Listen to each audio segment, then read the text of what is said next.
shocking reports. Reports now revealing there was a mystery 911 call at the couple's home Saturday night. A major Horman family shakeup. Who called 911? What happened? Restraining order to the stepmother of missing 7-year-old Kyron Horman. A restraining order against her. Restricting her from access to him, the child, and a restriction to firearms. Restraining order is now sealed. To take something so seriously as a baby away from a biological mother, it has to be a huge factual statement that is entered in there. Irreconcilable differences as the reason for the split. The last known person to see little Kyron alive. She was the first person to pick him up along with his father at 3:45. The worst hell I've ever experienced. We will not stop until we find you. I want to go back to Mark Class. He couldn't hear me in that last segment. Mark Class, president and founder of Class Kids Foundation.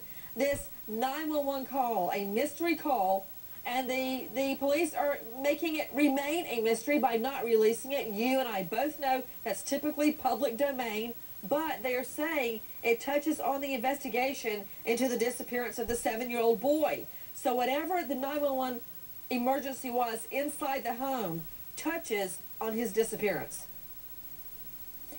Actually, Nancy, the police have released very, very little. At the beginning, they searched for 10 days. They let us know that there were 40 agencies from 3 states involved.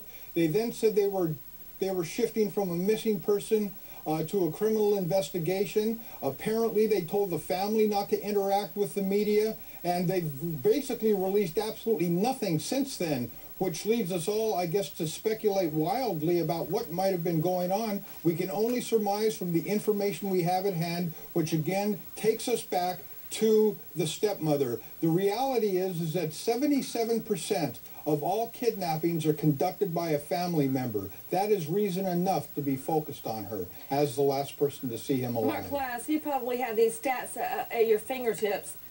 You say 70% of all child kidnappings are by the family, but what about child murders? 77. That's even worse. Well, if children are murdered as a result of a kidnapping, again, about 3/4 of them will be dead within the first 3 hours. Including by family members? Absolutely. Okay, Mark. Well, yes, if they are kidnapped if they're murdered as a result of a kidnapping, okay, that's across the board. Mark, I want to go over a theory you brought up last night, and it's not the first time you brought it up, and it's a very plausible theory, although in this case, I don't see it. You're saying the stepmother's the last one to see him, Terry Horman.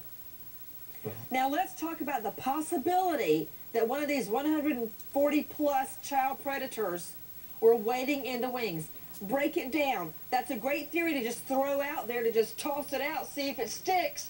But what are the practicalities? How would that have happened? How could that be? I mean, well, she had already walked him to the door practically of his home room or his first class.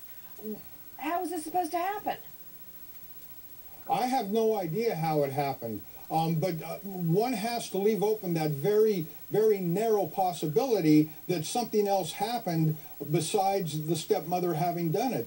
Basically, she was within seconds of his disappearance, which means that she had to turn around and be outside the building before something happened, or something very silent happened, and there was some pervert lurking in the wings somewhere. And we have to remember, it's a very small school. There's one road in, one road out. There's one way into the parking lot, one way out of the parking lot. And for somebody to pull something like that off without being noticed by anybody is seemingly impossible. Well, I'm not saying she did it. What I am saying is that I'm on a search.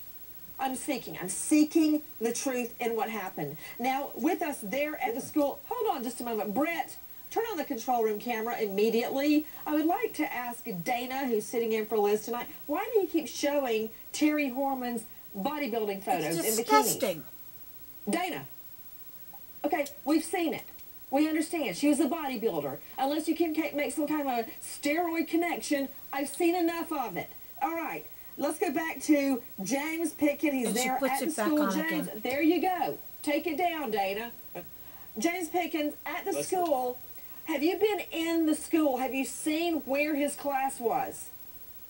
I have not been inside. They had the school closed off to media when the school was still in session earlier this month. But if you think about it, this is a tiny school. It's extremely isolated. There's just farmland around and a couple of houses. If I were a predator and I wanted to snatch a kid from a school in Portland, this is the last one that I would choose. I can say that. Okay, wait a minute. That's always Dr. been Jeff a big mystery in Gardier. this case. Dr. Jeff Gardier. Don't mean to interrupt, James, but I'm running out of time. Dr. Jeff, how the heck is a child predator going to blend in to this rural elementary school? I grew up in one. I went to our public elementary school the whole way through grammar school. An outsider that's not supposed to be there is going to be noticed. Absolutely. I'm a father of 4, and I can tell you when I take my kids into school, they know every adult who's in that school, and they have you sign in. The other thing is, why would you just take them to the door and not take them all the way in? So that sounds kind of fishy to me.